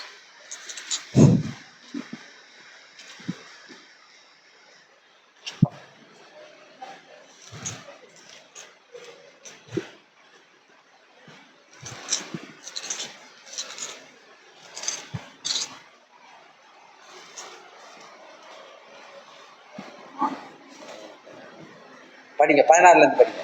அப்பொழுது போர் சேவகர் அவரை பாருங்க, அவரை கொண்டு போய் தேசாதிபதிகளை ஒப்படைச்ச உடனே அப்போது போர் சேவகர்கள் தேசாதிபதியின் அரண்மனை ஆகிய மாளிகையில் கொண்டு போய் அவ்விடத்தில் போர் சேவருடைய கூட்டம் முழுவதையும் கூடி வர செய்து சிவப்பான மேல் அங்கியை அவருக்கு உடுத்தி முள்முடியை பின்னி அவருக்கு சூட்டி யூதருடைய ராஜாவே வாழ்க என்று அவரை வாழ்த்தி அவரை சிரசில் கோலால் அடித்து அவர் மேல் துப்பி முழங்கால் படியிட்டு அவரை வணங்கினார்கள். அவரை பரியாசம் பண்ணின பின்பு சிவப்பான அங்கியை கழற்றி அவருடைய வஸ்திரங்களை அவருக்கு உடுத்தி அவரை சிலுவையில் அறையும்படி அவளை வெளியே கொண்டு போனார்கள். பாருங்க, போதும். என்ன நடந்தது பாத்தீங்கன்னா, பாருங்க, இந்த 4 சுவிசேஷத்துலயும் அங்கங்க நம்மளுக்கு தேவையானதெல்லாம் அங்கங்க அந்த சீசருங்க வந்து இங்க இன்னும் கொஞ்சம் விட்டதெல்லாம் இன்னொரு சுவிசேஷத்துல நீங்க போய் பார்க்கலாம். மத்தியவுல இல்லாததை மார்க்ல பார்க்கலாம், மார்க்ல இல்லாததை யோவான்ல லூக்கால பார்க்கலாம், லூக்கால இல்லாத யோவான்ல பார்க்கலாம். பாருங்க, 4 சுவிசேஷத்தையும் ஆண்டவர் எழுத வச்சிருக்கிறார். ஏன்னா எந்த அளவுக்கு தீவிரமா அவங்க கூட இருந்து பார்த்தாங்களோ அதை அத்தனையும் எழுதி வச்சிருக்கிறாங்க. பாருங்க, இவர் பார்க்காதது அவர் பார்த்திருப்பாரு, அதை எழுதியிருக்கிறாங்க. அப்ப இது என்ன நடந்தது பாத்தீங்கன்னா, இந்த போர்ட் சேவகர்கள் வந்து தேசாதிபதி கையில ஒப்படைக்கும் போது, அப்போது போர்ட் சேவகர்கள் அவரை தேசாதிபதியின் அரண்மனையாக மாளிகையிலே கொண்டு போய் அவ்விடத்திலே போர்ட் சேவகர்களுடைய கூட்டம் முழுவதையும் கூடி வர செய்து பாத்தீங்கன்னா, போர்ட் சேவகர்கள் சோல்ஜர்கள் எல்லாம் ஒன்று கூடி இயேசுவை என்ன பண்ணாங்க பாத்தீங்கன்னா, அதாவது யார் கையில? புறதேசத்தார் கையில ஒப்பு கொடுக்கப்படுவார் என்று சொன்னார் இல்லையா? யார் கையில ஒப்பு கொடுக்கப்படுவார்? முதல்ல பிரதான ஆசாரி கையில. எங்க சொன்னாரு? மார்க்கு சுவிசேஷத்தை நம்ம படிச்சோம் பாருங்க, 10ஆம் அதிகாரம் 33:1 படிச்சோம் இல்லையா? நான் எருசலேமிலிருந்து நான் உங்கள் மத்தியிலே பேசுகிறேன், என்னை பிரதான ஆசாரி கையிலே மனுஷகுமாரன் ஒப்பு கொடுக்கப்படுவார், அவர்கள் கொண்டு போய் புறதேசத்தார் கையிலே ஒப்பு கொடுக்கப்படுவார், அவர்கள் என்னை அடித்து என்னை வந்து முகத்திலே காரிய துப்பி என்னை பரியாசம் பண்ணுவார்கள், இதெல்லாம் நடக்க போதுன்னு சொன்னார் இல்லையா? இப்ப படிக்கிறோம் பாருங்க என்ன நடக்குது பாருங்க. அவர் சொல்றாரு பாருங்க, அப்போது போர்ட் சேவகர் அவரை தேசாதிபதியின் அரண்மனையாகிய மாளிகையிலே கொண்டு போய் அவ்விடத்திலே போர்ட் சேவகருடைய கூட்டம் முழுவதையும் கூடி வர செய்து சிவப்பான மேல் அங்கே அவருக்கு உடுத்தி முள்முடி அவர் தலைமையில பின்னி அவருக்கு முள் சூட்டி, யூதருடைய ராஜாவே நீ வாழ்க என்று அவரை வாழ்த்தி அவரை என்ன பண்ணாங்க? சிரசின் கோலாலே அடிச்சார்கள். எதுல அடிச்சாங்களாம்? சிரசில். அவருடைய தலைமையில அடிக்கிறாங்க, தலையிலே அடிக்கிறாங்க. எதுல அடிச்சாங்க? கோலை எடுத்து தலைமையிலே அடிக்கிறாங்க. இதெல்லாம் கேட்கும் போது அவரை தொட முடியுமா? கொஞ்சம் யோசித்து பாருங்க. எவ்வளவு பெரிய ஆண்டவர் அவரை எப்படி தொட முடியும்? அவரை தொட முடியுமா? அவர் நின்று பாத்தீங்கன்னா பிடிக்க வரும்போது அதெல்லாம் இன்னும் சொன்னா டைம் ஆயிடும். இயேசுவை பிடிக்க வரும்போது எல்லாம் தேடிக்கின்னு வருவாங்க. யாரை தேடுறீங்க, என்னையா தேடுறீங்கன்னு ஒரு குரல் கொடுப்பாரு பாருங்க. இந்த சத்தம் கேட்டவுடனே எல்லாருமே விழுந்துருவாங்க. எல்லாருமே வாயிலிருந்து வந்த சத்தத்திலே விழுந்துருவாங்க பாருங்க. அவர் வாயை திறந்து ஒரு சத்தம் விட்டாலே எல்லாமே பஸ்பமா போயிடுவோம். ஆனா என்ன நடக்குது இங்க பாருங்க. அவர் சிரசின் மேல கோலை எடுத்து அடின்னு அடிக்கிறாங்க, தலை மேலே அடிக்கிறாங்க. உங்களுடைய இருதயம் எப்படி இருக்குது எனக்கு தெரியல. தேவன் தம்முடைய குமாரனை எப்படி நொறுக்கிறார் பாருங்க, கொஞ்சம் யோசித்து பாருங்க. சிரசின் மேல கோலை எடுத்து அடி அடிக்கிறாங்க. போர்ட் சேவகர் ரோமன் சோல்ஜருங்க அடிக்கிறாங்க. கூட்டம் முழுவதும் அவர் மேலே தான் கண்ணு. அடித்து சிரசின் மேலே கோலால அடித்து அவரை என்ன பண்ணாங்க பார்த்தீங்கன்னா, முள்மூடி பின்னி அவருக்கு சூட்டி யூதருடைய ராஜாவை என்று சொல்லிட்டு அப்புறம் அவரை என்ன பண்ணாங்களா? 20ஆம் வசனம் படிங்க. அவர் மேல பாருங்க, அவர் சிரசின் மேல் கோலை அடித்து அவர் மேல துப்பி என்ன துப்பினாங்களாம்? எவ்வளவு பேர் இருக்காங்க, அவ்வளவு பேர் அவர் மேல எச்சிய துப்பி காரிய துப்புறானுங்க. அவர் மேல முகத்துல காரியம் துப்பி முழங்கால் படியிட்டு அவரை வணங்கினார்கள். வணங்கினான்னா என்ன பண்ணாங்க? பரியாசமா வணங்குறாங்க. ராஜாவே நீ வாழ்க வாழ்கன்னு கேலி கிண்டல் பண்ணி முழங்கால் படியிட்டு கிண்டல் பண்றாங்க எல்லாரும் சேர்ந்து. நீங்க வணங்கினாங்கன்னு உடனே அவங்க பயபக்தியா வணங்கினாங்க இல்ல, பரியாசம் பண்ணி என்ன பண்ணாங்க? கேலி கிண்டல் பண்றாங்க. இவரை கொட்டி அடிச்சு சித்திரவதை பண்ணி என்ன பண்றாங்க? பரியாசம் பண்றாங்க. பாருங்க 20ஆம் வசனம் படிக்கிற பாருங்க. அவரை பரியாசம் பண்ணின பின்பு சிவப்பான அங்கியை கயிற்றி அவருடைய வஸ்திரங்களை அவருக்கு உடுத்தி அவரை சிலுவையிலே அறையும்படி வெளியே கொண்டு போனார்கள். எங்க கொண்டு போயிட்டாங்க? சிலுவையிலே கொண்டு போயாச்சு. சிலுவையிலே கொண்டு போய் யோவானின் சுவிசேஷம் 19ஆம் அதிகாரம் 4ஆம் வசனத்தை படிங்க. இப்ப யோவானின் சுவிசேஷத்துக்கு வாங்க. ஏன்னா அங்கங்க நான் தேடி எடுத்து உங்களுக்கு இதை நான் கொடுக்கிறேன். இதை எல்லாரும் கவனிங்க. பாருங்க என்ன நடந்தது பாருங்க. பிலாத்து மறுபடியும் வெளியே வந்து பாருங்க, எத்தனாம் வசனம் படிக்கிறீங்க? 19:4. 19 பிலாத்து மறுபடியும் வெளியே வந்து, நான் என்னிடத்தில் ஒரு குற்றமும் காணேன் என்று நீங்கள் அறியும்படிக்கு இதோ உங்களிடத்தில் இவனை வெளியே கொண்டு வருகிறேன் என்றார். இயேசு முள்முடியும் சிவப்பங்கியும் தரித்தவராய் வெளியே வந்தார். அப்பொழுது பிலாத்து அவர்களை நோக்கி, இதோ இந்த மனுஷன் என்றான். பிரதான ஆசாரியரும் சேவகரும் அவரை கண்டபோது, சிலுவையில் அறையும், சிலுவையில் அறையும் என்று சத்தமிட்டார்கள். அதற்கு பிலாத்து, நீங்களே இவனை கொண்டு போய் சிலுவையில் அறையுங்கள், நான் இவ்விடத்தில் ஒரு குற்றமும் காணேன் என்றான். யூதர்கள் அவனுக்கு பிரதியுத்தரமாக, எங்களுக்கு ஒரு நியாயப்பிரமாணம் உண்டு, இவன் தன்னை தேவனுடைய குமாரன் என்று சொன்னபடியினால் அந்த நியாய பிரமாணத்தின்படியே இவன் சாக வேண்டும் என்றார்கள். எல்லா யூதர்களும் ஒன்றாய் கூடி, பிரதான ஆசாரியர்கள் சபையார்கள் எல்லாம் ஒன்று கூடி, அந்த தேசாதிபதி சொல்றாரு, ஒரு குற்றம் கூட காணும்பா, நான் இவ்வளவு நேரம் அரண்மனையில வச்சு விசாரிக்கும் போது இவர் மேல இவ்வளவு குற்றத்தை சுமத்தி சிலுவிலை அறையும்படி கொண்டு வந்தீங்களே, சிலுவிலை அறையத்துக்கு ஒரு மனுஷன் ஏதாவது குற்றம் பண்ணியிருந்தாதான் அவனை சிலுவிலை அறையணும். எந்த குற்றமும் செய்யாதவனை சிலுவிலை அறையக்கூடாது. கொஞ்சம் என்ன பண்ண, சவுக்கால் அடிச்சு அமுச்சு விட்டுடணும். அதான் தேசாதிபதியுடைய சட்டம். இவர் உள்ள அரண்மனையில சொல்றாரு, இவன் கிட்ட எந்த குற்றமும் கிடையாது, நான் இவன் மேல ஒரு குற்றத்தையும் காணும், அதனால இவனை விடுதலை பண்ணிடலாம் சொல்லி தேசாதிபதி சொல்லும் போது, அப்ப பிரதான ஆசாரியர்களும் சபையார்களும் எல்லாரும் ஒன்று கூடி இவனை சிலுவிலை அறையும். என்ன குற்றம் செஞ்சாரு? இவன் வந்து தேவகுமாரன் என்று சொல்றான், அதற்காகவே இவனை சிலுவையில் அறையுங்க. யார் குமாரன் என்று சொல்றாரு? இப்படியே சொல்றாங்க பாருங்க. நான் படிக்கிறேன் பாருங்க. யூதர்கள் அவனுக்கு பிரேத்திரமாக 7ஆம் வசனம் படிக்கிறேன் பாருங்க. எங்களுக்கு ஒரு நியாயப்பிரமாணம் உண்டு, இவன் தன்னை தேவனுடைய குமாரன் என்று சொன்னபடினாலே அந்த நியாயப்பிரமாணத்தின்படி இவன் சாக வேண்டும் என்றார்கள். எதற்காக சாகணுமா? என்னங்க இது குற்றம்? இதுதானுங்க சத்தியம். இவர் பொய்ய சொன்னாரா உண்மையை சொன்னாரா? இவர் யாருடைய குமாரன்? இவரு சொல்லுங்க. வானத்தையும் பூமி உண்டாக்கின தேவனுடைய ஒரே பேரான குமாரன். இதுதான் சொன்னாரு. வந்ததுல இருந்தே சொல்லிக்கிட்டு இருக்கிறாரு, நான் தேவனுடைய குமாரங்க, உங்களுக்காக வந்தேன். யாருமே ஏற்றுக்கொள்ள மனம் இல்லை இவங்களுக்கு யாருக்குமே. பிரதான ஆசாரியர்களும் ஏற்றுக்கொள்ள முடியல. நான் தேவனுடைய ஒரே பேரான குமாரன் நான் தான் சொல்றாரு. இவங்க சொல்றாங்க, இவன் தேவகுமாரன் சொன்னான், அதனாலே இவனை சாகடிங்க, இவனை சிலுவையில் அறைங்க என்று சொல்லி தேசாதிபதி இடத்துல வந்து அதிகாரத்தை கேட்கிறாங்க. நீங்க எப்படியாவது போங்க சொல்லி கையை கழுவி விட்டுட்டான் அந்த தேசாதிபதி. சாகடிக்க வேண்டிய சட்டமே கிடையாது. ஆனா ஏன் நடந்தது? இதுதான் தேவனுடைய சித்தம். இதெல்லாம் நடந்ததுக்கான இதெல்லாம் எத்தனை பேருக்கு உங்களுக்கு எல்லாம் தெரியும்? தெரிஞ்சுங்க. இவரை சிலுவையில் அறைஞ்சதுக்கு காரணம், இவர் தேவனுடைய குமாரன் என்று சொன்னதுனால சிலுவையில் அறைஞ்சாங்களாம். அதுதான் என்ன பண்ணாங்க, 4 சுவிசேஷத்துல இப்படியேதான் எழுதியிருக்க பாருங்க. ஆனா இவர் உண்மையிலே தேவனுடைய குமாரன். இவர் பொய்ய சொல்லல, இவன் தூஷணமாய் பேசுகிறான். இவனை சிலுவிலை அறைங்கள் என்று சொல்லி எல்லாரும் என்ன பண்ணாங்களாம், பரிசேயர்கள், வேத பாரகர்கள், ஆசாரியர்கள், சபையார்கள் எல்லாம் ஒன்று கூடி சிலுவிலை இவரை அறைந்தார்கள். கூட்டமாய் கூடி அறைந்தார்கள். தேசாதிபதி வேணான்னு சொல்றாரு, இவரை சிலுவிலை அறைஞ்சாங்க பாருங்க. மார்க்கு சுவிசேஷம் 15ஆம் அதிகாரம் 28ஆம் வசனத்துக்கு வாங்க. இப்ப மார்க்கு சுவிசேஷம் 15:28 வாங்க.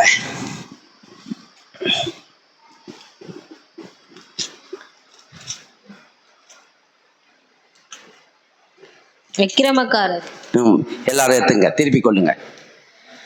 28 இருந்து பாருங்க, படிங்க. அக்கிரமக்காரரில் ஒருவனாக எண்ணப்பட்டார் என்கிற வேத வாக்கியம் அதனாலே நிறைவேறிற்று. அந்த வழியாய் நடந்து போகிறவர்கள் தங்கள் தலைகளை துலுக்கி, ஆஹா, தேவ ஆலயத்தை விடித்து 3 நாளைக்குள்ளே கட்டுகிறவனே, உன்னை நீயே ரட்சித்துக்கொள், சிலுவையிலிருந்து இறங்கி வா என்று அவரை தூஷித்தார்கள். அப்படியே பிரதான ஆசாரியரும் வேத பாரகரும் தங்களுக்குள்ளே பிரயாசம் பண்ணி, மற்றவர்களை ரட்சித்தான், தன்னைத்தான் ரட்சித்துக் கொள்ள திராணி இல்லை, நாம் கண்டு விசுவாசிக்கத்தக்கதாக இஸ்ரவேலுக்கு ராஜாவாகிய கிறிஸ்து இப்பொழுது சிலுவையிலிருந்து இறங்கட்டும் என்று சொல்லிக் கொண்டார்கள். அவருடைய கூட சிலுவையில் அறையப்பட்டவர்களும் அவரை நிந்தித்தார்கள். போதும் பாருங்க என்ன நடந்தது பாத்தீங்கன்னா, இயேசுவை கொல்கதா என்கிற மலையிலே கொண்டு போய் சிலுவையிலே அடிச்சு தொங்க விட்டாச்சு. இயேசு சிலுவையில தொங்கிக்கின்னு இருக்கிறாரு. தொங்கி கொண்டு இருக்கிற வேலையில ஊர் வழியா போகிறவங்களும் அந்த வழியா போவாங்க பழுகுது. போறவங்க எல்லாரும் பாக்குறாங்க இவர் சிலுவையில தொங்கி கண்டதுங்க. இவர் ஊருக்குள்ள நடமாடி இருந்த காரியத்தெல்லாம் பார்த்துருக்குறாங்க. அப்ப இவர் உபதேசம் பண்ணதெல்லாம் கேட்டு இருக்கிறாங்க. கேட்டவங்களே என்ன பேசுறாங்க பாத்தீங்கன்னா, எப்படி பேசுறாங்க பாருங்க. அவங்க பாருங்க, இன்னைக்கு உலகம் அப்படிதான் பேசுது. இயேசுவை உலகம் எப்படி பார்க்குறாங்க பார்த்தீங்கன்னா, இயேசு வந்து என்னப்பா அவர் ஒரு சாதாரண ஒரு மனுஷன், அவர் ஒரு போதகர், அவர் மற்றவங்களை போலவும் அவரும் ஒரு உபதேசர் அப்படின்னு சொல்லி தான் எல்லாரும் எப்படி பார்க்குறாங்கன்னா, அவர் ஒரு சாதாரண ஒரு மகான்ப்பா அப்படி சொல்லி. ஏன்னா அவர் உண்மையான கடவுளாக இருந்தால் எப்படி அவரை அடித்து தொங்க விட்டுருப்பாங்க? தொங்க விட்டுருக்கு வாய்ப்பே இல்லையே. அவர் இன்னைக்கு கல்வாரி அவர் சிலுவையில் தொங்கி பாவிக்கு அடின்னு அடித்தாங்க, முள்முடியை வச்சாங்க, தலையில் கொட்டினாங்க, கன்னத்தில் அரைஞ்சாங்க, முகத்தில் காரி துப்பினாங்க, பரியாசம் பண்ணாங்க. கோபமே வரலையா அந்த மனுஷன்? உண்மை நம்மளுக்கே கோபம் வருது. அவர் கடவுள் அந்த கோபம் வர வேணாம். அந்த நிமிஷத்துலயும் அவருக்கு எல்லாரையும் அழிக்க கூடாதான். இவர் என்ன, இவர் அழிக்காத கொள்ளாத, இவர் அப்படியே அடியை வாங்கிட்டு தொங்கிக்கின்னு இருக்கிறாரு. இன்னைக்கு எல்லாரும் அப்படிதான் பாக்குறாங்க. அதே மாதிரி அப்ப இன்னைக்கு பார்த்தாங்க பாருங்க. அததான் சொல்ற எழுதி இருக்கிறாங்க பாருங்க. அக்கிரமக்காரரில் ஒருவனாக எண்ணப்பட்டார் என்கிற வேத வாக்கியம் அதனாலே நிறைவேற்றது. அந்த வழியாக நடந்து போகிறவர்கள், 21ஆம் வசனம் பாருங்க. அந்த வழியாக நடந்து போகிறவர்கள் தங்கள் தலைகளை துலுக்கி, ஆஹா, தேவாலயத்தை இடித்து 3 நாளைக்கு கட்டுகிறவனே, உன்னையே நீ ரட்சித்துக் கொள், சிலுவையிலிருந்து இறங்கி வா என்று சொல்லி தூஷித்து ஏளனமா பேசுறாங்க. எல்லாரும் எப்படி பேசுறாங்க? தூஷித்து அவரை எப்படி பேச, ஆஹா, நீ எப்படிப்பட்ட வார்த்தைலாம் சொன்ன, உன்னையே ரட்சித்துக் கொள்ள முடியல. நீ ஆலயத்தை 46 வருஷம் ஆச்சு அந்த ஆலயத்தை கட்டுறதுக்கு. எருசலேம் என்கிற தேவாலயத்தை கட்டி முடிக்கிறதுக்கு 46 வருஷம் ஆச்சு. இவர் என்ன சொன்னாரு? இந்த ஆலயத்தை இன்றைக்கு நீங்க இடித்து போடுங்க, 3ஆம் நாள் நான் கட்டு வேண்டாரு. இவர் எதை சொன்னார் பாத்தீங்கன்னா, அந்த ஆலயம் சொன்னது அந்த ஆலயத்தை சொல்ல, தன்னுடைய சரீரத்தை சொல்றாரு. இந்த சரீரத்தை நீங்க அழிச்சு போடுங்க, 3ஆம் நாள் உயிரோடு எழுந்து வருவாரு. இங்க நீங்க நினைக்கிறீங்க அந்த ஆலயத்துக்குள்ள இல்ல என் பிதா இந்த ஆலயத்துக்குள்ள இருக்கிறாரு, இதை நீங்க இடிச்சு போடுங்க, 3ஆம் நாள் நான் எழுந்து வருவேன். இப்படின்ற அர்த்தம் தான் யோவானின் சுவிசேஷத்துல சொல்றாரு. 6ஆம் அதிகாரத்துல நீங்க படிச்சு பாருங்க. அதுல இதை வச்சுதான் சொல்லுவாரு. ஆனா இவங்க என்ன சொல்றாங்க? அந்த வழியா நடந்து போகிறவர் தங்கள் தலைகளை துளிக்க, ஆஹா, தேவாலயத்தை 3 நாளிலே கட்டுவேன் என்று சொன்னீரே, உன்னையே உன்னால ரட்சித்துக் கொள்ள முடியல, சிலுவையிலிருந்து இறங்கி வா என்று சொல்லி ஏளனமா பேசுறாங்க பாருங்க. போறவங்க வரவங்க எல்லாம் தூசிக்கிறாங்க, பரியாசம் பண்றாங்க. பாக்குறவங்களாம் எவ்வளவு அற்புதத்தை செஞ்சாரு, எவ்வளவு அதிசயம் செஞ்சாரு. ஏழைகளுக்கெல்லாம் நன்மை செஞ்சார். குருடர் கண்களை திறந்தாரு, செவிடர்கள் கேட்டார்கள், ஊமைகள் பேசினார்கள், முடவர்கள் நடந்தார்கள், குஷ்டரோகிகளை குணமாக்கினாரு. 10 குஷ்டரோகி ஒரே நாள்ல வந்து சுகத்தை வாங்கிட்டு போறான். இதையெல்லாம் வாங்கினவங்க அத்தனை பேரும் நன்றி கேட்டத்தனமா பேசுறாங்க பாருங்க. ஏளனமா பேசி சிலுவையில தொங்குறாரு. கடவுள்னு சொல்லி நான் உம்பி இருந்தோம். கட்சியில பார்த்தா இவரு கடவுளா? இவரு கடவுளுக்குன்றதுக்கே தகுதி இல்லை. இவரு தொங்கி கிடக்குறாரு. இவரையே இவரால் ரட்சிக்க முடியல. என்னென்னலாம் பேசுறாங்க பாருங்க. அப்படியே பிரதான ஆசாரியரும் வேத பாரகரும் தங்களுக்குள்ளே பரியாசம் பண்ணி மற்றவர்களை ரட்சித்தான், தன்னைத்தானே ரட்சித்துக் கொள்ள திராணி இல்லையே இவனுக்கு. என்ன இல்லையா? இவனை ரட்சிக்கிறதுக்கு இவனுக்கு பலம் இல்லை, சக்தி இல்லை. இவரு போய் ஊரை ரட்சிக்க வந்தாராம். இவரு எல்லாரையும் ரட்சிக்கிறதுக்கு வந்தேன்னு சொல்லி சொன்னாரு. இவரையே இவரால் ரட்சிக்க முடியல, இவருக்கே அது திராணி இல்லை. எப்படி பேசுறாங்க பாருங்க. கவனிக்கிறீங்களா? எல்லாரும் கவனிங்க. ஏன்னா இதெல்லாம் நடந்தது. இன்னைக்கும் எல்லாரும் உலகம் அப்படிதான் பேசிக்கிட்டு இருக்குது. இயேசுவை பார்க்கும்போது, எல்லாம் சிலுவையில தொங்குறத பார்க்கும்போது எல்லாரும் இப்படிதான் பேசி நிற்கிறாங்க. அப்படியே பிரதான ஆசாரியரும் அப்புறம் பாருங்க, நாம் கண்டு விசுவாசிக்கத்தக்க இஸ்ரவேலுக்கு ராஜாவாகிய கிறிஸ்து இப்போது சிலுவையில இருந்து இறங்கி வரட்டும் என்று சொல்லி கொண்டார்கள். அவரோடு கூட சிலுவையிலே அறையப்பட்டவர்களும் அவரை நிந்தித்தார்கள். கூட 2 பேர் சிலுவையில தொங்குறாங்க. வலது பக்கம் வருவேன், இடது பக்கம் வருவேன். இடது பக்கம் ஒருவன் இருக்கிறான், அவன் கொஞ்சம் ஏளனமா பேசுறான். வலது பக்கத்துல இருக்கிறவன் விசுவாசிக்கிறான். நீ தேவனுடைய குமாரன் என்று நான் விசுவாசிக்கிறேன், என்னை ரட்சிங்க ஆண்டவர்ன்னு கேட்கிறான். வலது பக்கம் இடது பக்கத்துல இருக்கிறவன் ஏளனமா பேசுறான், பரியாசம் பண்றான். அவனும் என்ன பண்றான்? நீ கடவுள் என்று சொன்னா உன்னையே ரட்சித்துக் கொள்ள முடியல, நீ எங்களை ரட்சிக்க போறன்னு ஏளனமா பேசுறான்.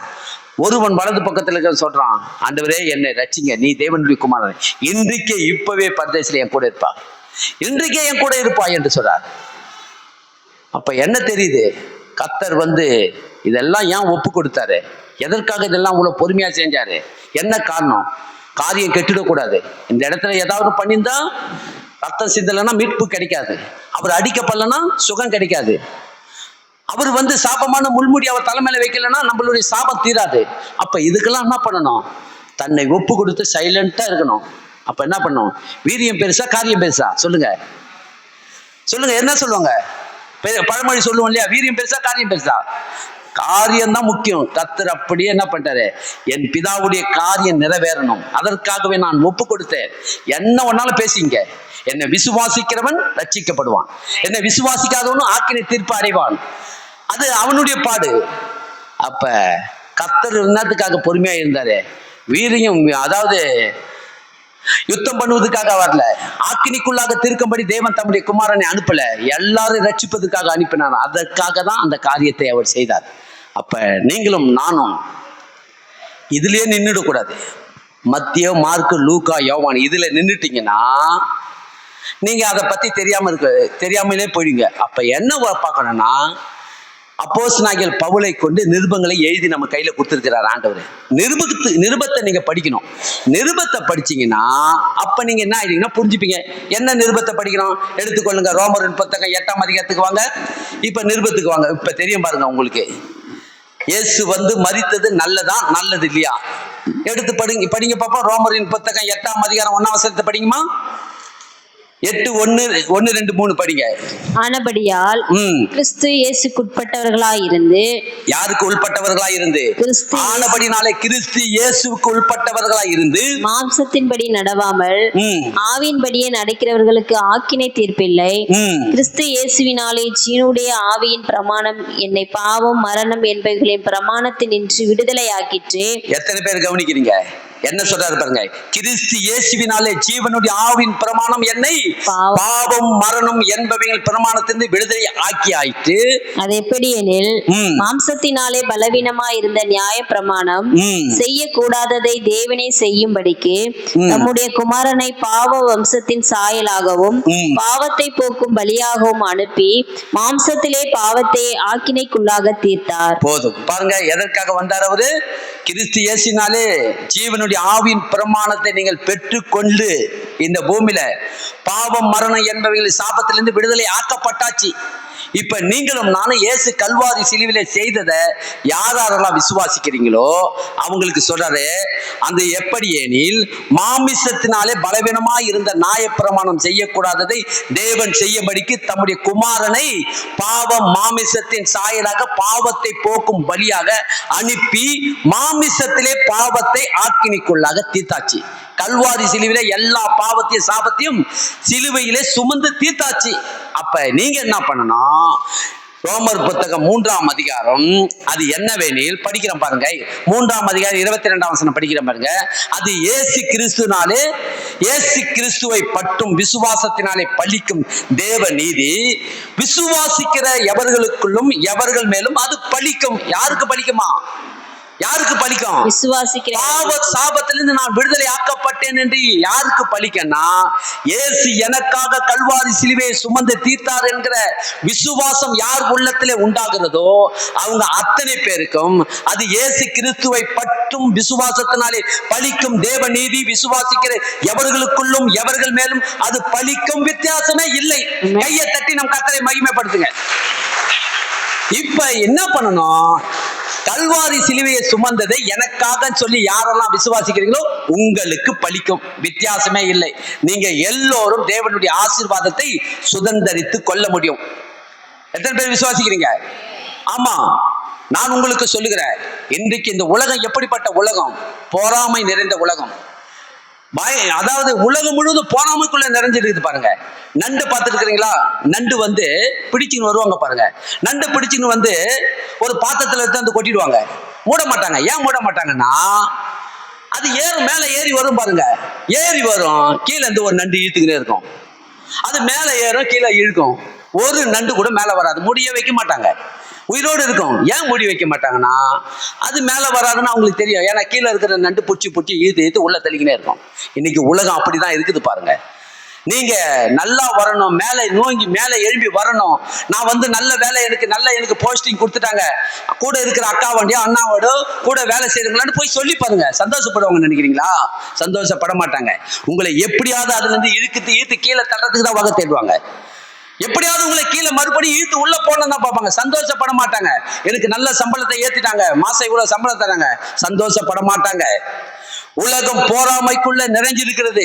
அதனால நான் உங்களுக்கு சொல்லுகிறேன், எப்படி ஒரு புவியிருப்பு பிரமாணம் இன்னைக்கு எல்லாரும் எப்படி கீழே இருக்குதோ, தூக்கிசை பிரமாணம் என்கிற ஒரு பிரமாணத்தை தேவன் உண்டு பண்ணி வச்சிருக்கிறார். அதுதான் ஆசீர்வாதம் என்கிற பிரமாணம். அந்த பிரமாணம் உங்களுக்குள்ள வந்துடுச்சுன்னா, நீங்க உங்களை யாரை எத்தனை பேர் இழுத்தாலும் நீங்க மேலே எழுப்பி வந்துக்கினே இருப்பீங்க. உங்களை யாராலும் என்ன பண்ண முடியாது, கீழே இழுத்து போட முடியாது.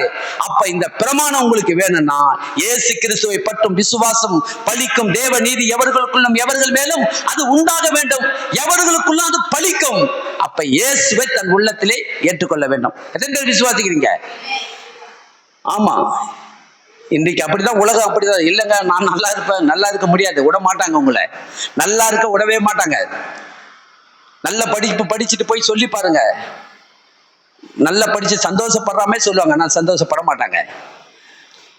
ஏதாவது ஒரு நல்ல செய்தி நீ கூட இருக்கிறவங்க உறவினர்கிட்ட போய் சொல்லி பாருங்க, சொந்த பந்தத்துக்கிட்ட சொல்லி பாருங்க, வேலை செய்துக்கிறது யாரா இருந்தாலும் நல்லா சந்தோஷப்படவே மாட்டாங்க.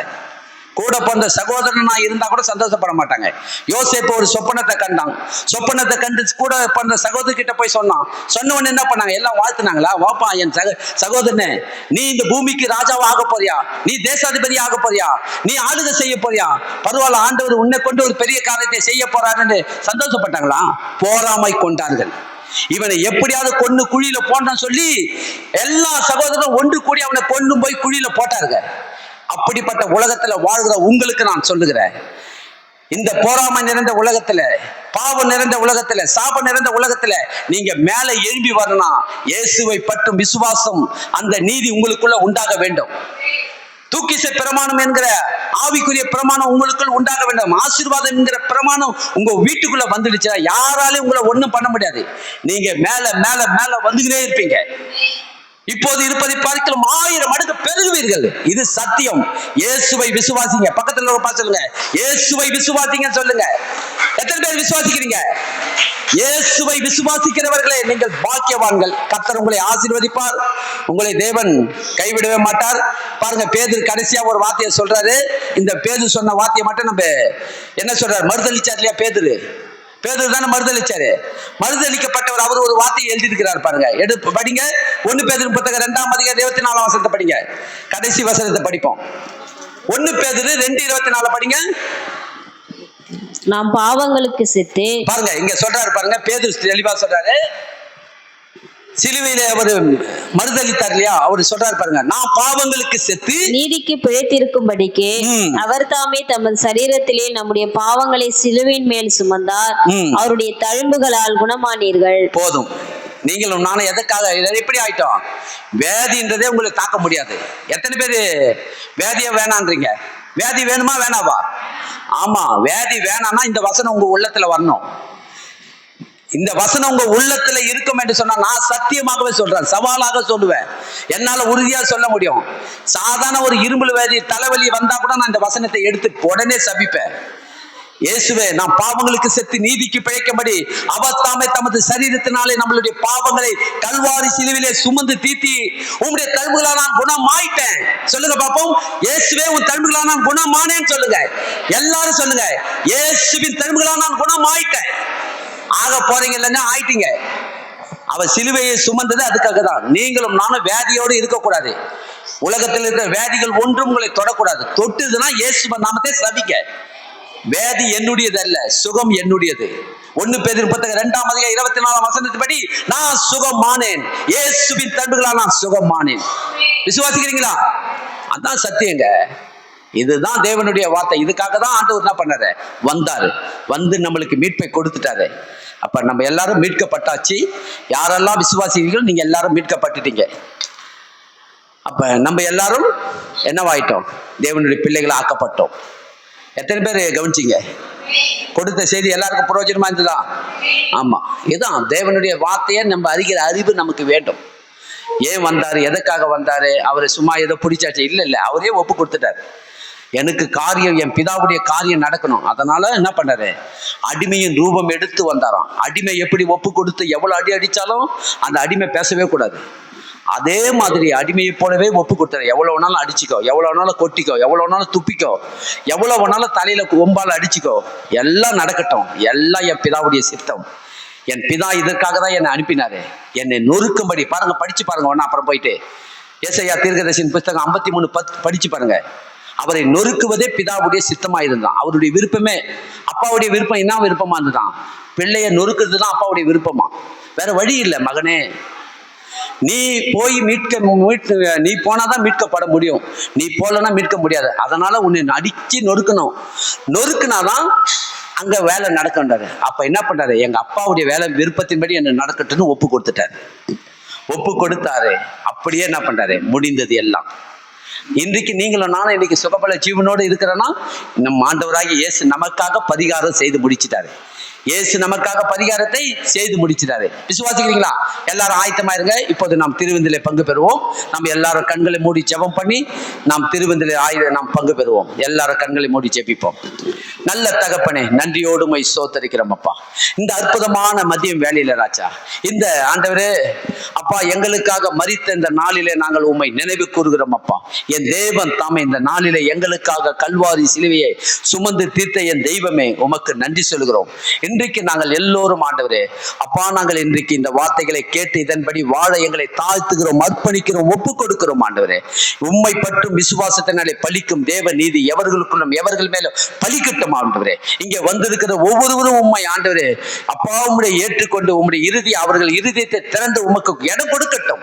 குடும்பம் ஆசீர்வதிக்கப்படட்டும், ஒவ்வொரு குடும்பங்களும் ஆசீர்வதிக்கப்படட்டும். இன்றைக்கு திருவிருந்திலே பங்கு பெற போகிறோம். ஆசீர்வதிங்க, வழி நடத்துங்க. இயேசுவின் நாமத்தில் ஜெபிக்கிறோம் நல்ல பிதாவே, ஆமென்.